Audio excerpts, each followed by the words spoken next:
मुल्क भर में मानसून का दूसरा स्पेल। लाहौर में मूसलाधार बारिश से जलथल, नशेबी इलाके ज़ेर आब। हीटर स्ट्रिप करने से मुतादिद इलाकों को बिजली की फराहमी मुअत्तल। शेखुपुरा, हारूनाबाद, ननकाना साहब, जैकबाबाद, कश्मोर, सोबतपुर में भी बारिश। बालाकोट में मूसलाधार बारिश के बाद नदी नालों में तगयानी, 8 साल बच्चा बरसाती नाले में डूब गया, तलाश जारी। बलूचिस्तान में 10 अफराद जाँ बहक, 7 जख्मी हुए। खैबर पख्तूनख्वा, सिंध और बलूचिस्तान में आज मजीद बारिशों का इम्कान। बड़े शहरों में अर्बन फ्लडिंग, पहाड़ी इलाकों में ग्लेशियर्स पिघलने और लैंड स्लाइडिंग का खदशा। मंगला डैम में पानी की सतह 1170 फीट हो गई। वज़ीर आज़म की NDMA को अलर्ट रहने की हिदायत।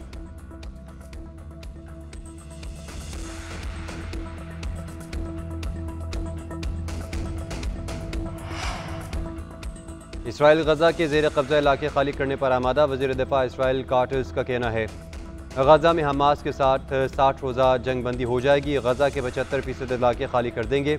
दीगर 25% इलाके में जंग जारी रखना गैर ज़रूरी होगा। ऐसे रकमालियों को गैर ज़रूरी ख़तरा दरपेश होगा। कल के बाद गजा हमास के बगैर होगा। सीज़ फायर पर हमास से 10 जिंदा या रकमालियों को वापस करेगी। हलाक में से निस्फ की लाशें भी दी जाएंगी। हमास ने फिलाडेल्फी कॉरिडोर इसराइल फ़ौज के ज़ेर असर रहने पर आमादगी जाहिर कर दी है।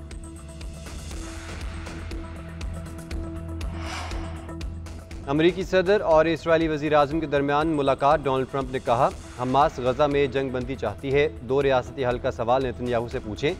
फ़लस्तीनी शहरियों के दूसरे ममालिक मुंतकिली का सवाल ट्रंप ने जवाब दिया।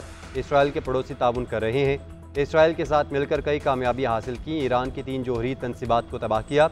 इसराइल ईरान जंग ख़त्म, नए हमले की नौबत नहीं आएगी। ईरान के साथ मुज़ाकरात का शेड्यूल बनाया है। दुरुस्त वक्त पर पाबंदियाँ हटाएंगे। रूसी सरहद से नाखुश हूँ कि यूक्रेन जंग ख़त्म नहीं की। यूक्रेन को मज़ीद हथियार भेजने का ऐलान भी कर दिया। भारत से तजारती मुआहदे के करीब हैं। कई जंगें रोकी। पाक भारत जंग तजारत से रुकी।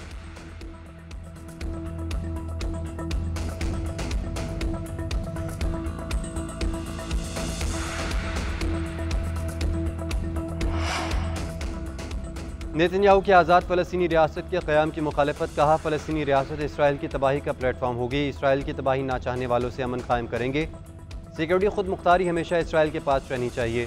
लोग क्या कहेंगे हमें इसकी परवाह नहीं। 7 अक्टूबर के हमले रियासत के खिलाफ सबूत हैं। फ़लस्तीनियों को बेहतर मुस्तक़बिल देने वाले मुल्क की तलाश कर रहे हैं। इसराइली वज़ीर आज़म ने ट्रंप को नोबेल अमन इनाम के लिए नामज़द कर दिया। वाइट हाउस में नामजदगी ख़त पेश। नेतन्याहू ने कहा ट्रंप की क़यादत में अमन की नई राहें खुल रही हैं।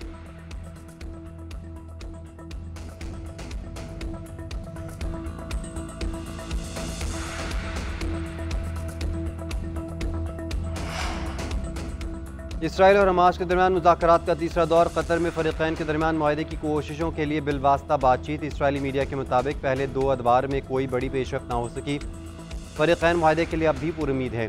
उधर गजा में इसराइली फ़ौज की सफ़ाकियत ख़त्म न हुई। सहूनी तैयारों की पनाह गज़ीन कैंपों पर बमबारी। 24 घंटों में 105 फ़लस्तीनी शहीद। शमाली गजा में फ़लस्तीनी मज़ाहमतकारों का सहूनी फ़ौज पर बड़ा हमला।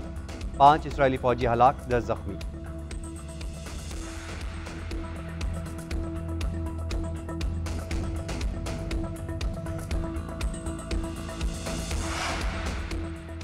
Chief justice Islamabad high court Sarfaraz Dogar की तकरीबी हलफबरदारी आज होगी। सदर मुमलिकत आसिफ अली जरदारी हलफ लेंगे। Chief justice Sindh high court भी आज हलफ उठाएंगे। गवर्नर सिंध जस्टिस जुनैद गफ्फार से हलफ लेंगे। सदर मुमलिकत की मंजूरी के बाद चारों चीफ जस्टिस साहिबान की तैनातियों का नोटिफिकेशन जारी कर दिया गया।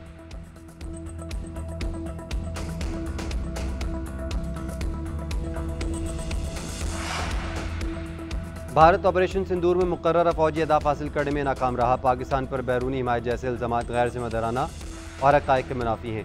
किसी भी मुहिम जोई का फौरी और मुंह तोड़ जवाब दिया जाएगा। फील्ड मार्शल सईद आसिम मुनीर का एक बार फिर भारत को 2 टोक पैगाम। कहा फौजी तसादुम में दीगर ममालिक को शामिल करना भारत की नाक़िस सियासी कोशिश है। जंग मीडिया की बड़कों, फैंसी जंगी सामान या सियासी नारों से नहीं जीती जाती। जंग यकीन, मुहकम, पेशा वाराना काबिलियत, इदारों की मजबूती और कौमी अज़म से जीती जाती हैं।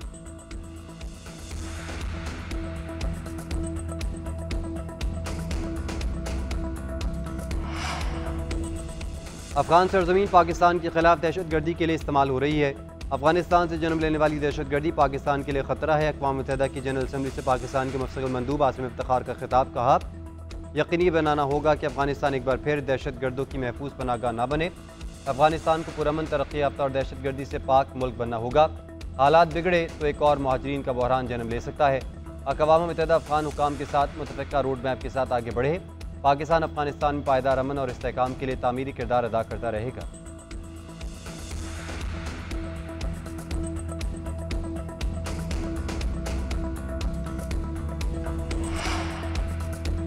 FBR में टैक्स निज़ाम खुदकार बनाने की जानिब अहम कदम। हुकूमत ने AI पर मबनी कस्टम क्लियरेंस और रिस्क मैनेजमेंट सिस्टम मुतारिफ करा दिया। वज़ीर-ए-आज़म शहबाज शरीफ की ज़ेर सदारत आला सतही का इजलास। नए सिस्टम के तहत दरामद बरामद की लागत और नौयत का तखमीना AI और बॉट्स करेंगे। नए निज़ाम की इब्तदाई टेस्टिंग कामयाब, 92% से जायद बेहतर कारकर्दगी सामने आई। हुकाम की ब्रीफिंग। वज़ीर-ए-आज़म शहबाज शरीफ ने कहा, इंसानी मुदाखलत कम होने की वजह से निज़ाम मौसर और वक्त और पैसे की बचत होगी। वज़ीर-ए-आज़म से इमाराती टेलीकम्युनिकेशन कंपनी के वक्त की मुलाकात। शहबाज शरीफ की एटलास्ट ग्रुप को पाकिस्तानी मईशत के मुख्तलिफ सेक्टर्स में मज़ीद सरमायाकारी करने की पेशकश। दहशतगर्दी इलाकाई अमन और सलामती के लिए संगीन खतरा है। अफगानिस्तान अपनी सरजमीन पर मौजूद दहशतगर्द ग्रुपों के खिलाफ ठोस इक़दाम करे, पाकिस्तान का मुतालबा। पाक अफगान एडिशनल सेक्रेटरी सतह के मुज़ाकरात का पहला दौर। दोनों ममालिक का मुश्तरका चैलेंजेस से निपटने के लिए मुसलसल राबतों और ताउन पर जोर। ट्रांजिट ट्रेड में सहूलतों के लिए इक़दाम का जायजा। पाकिस्तान अफगानिस्तान उज़्बेकिस्तान रेल मनसूबे के फ्रेमवर्क माहिदे को जल्द हतमी शक्ल देने पर इत्तेफाक।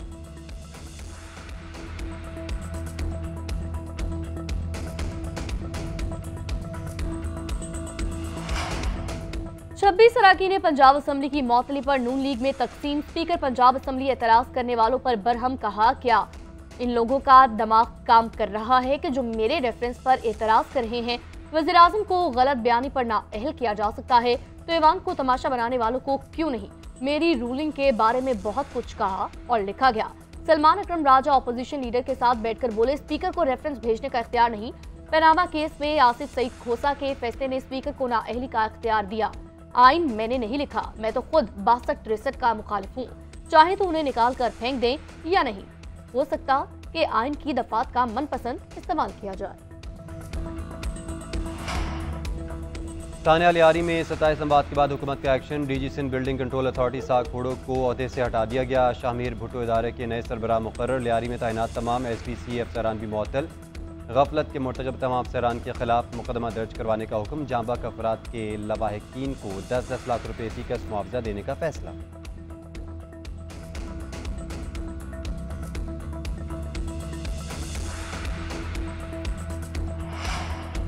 वज़ीर दिफा ख्वाजा आसिफ ने नवाज शरीफ की बानी PTI से मुलाकात की खबरों की तरदीद कर दी। GNN से खुसूसी गुफ्तगू करते हुए कहा, नवाज शरीफ के अडयाला जेल में जाकर बानी से मुलाकात की खबरों में कोई सदाकत नहीं। अपोजिशन को चाहिए वो पार्लियामेंट में तामीरी तनकीद करके अपना किरदार अदा करें, लेकिन उन्हें तो बानी की रिहाई के अलावा कोई दूसरी बात ही नहीं आती।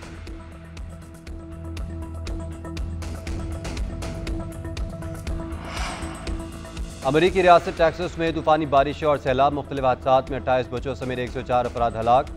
समर कैंप इंतजामिया ने लापता 27 लड़कियों और काउंसिल्स की हलाकत की तस्दीक कर दी है। सैलाबी रेले में बह जाने वाले 40 अफराद अब भी लापता।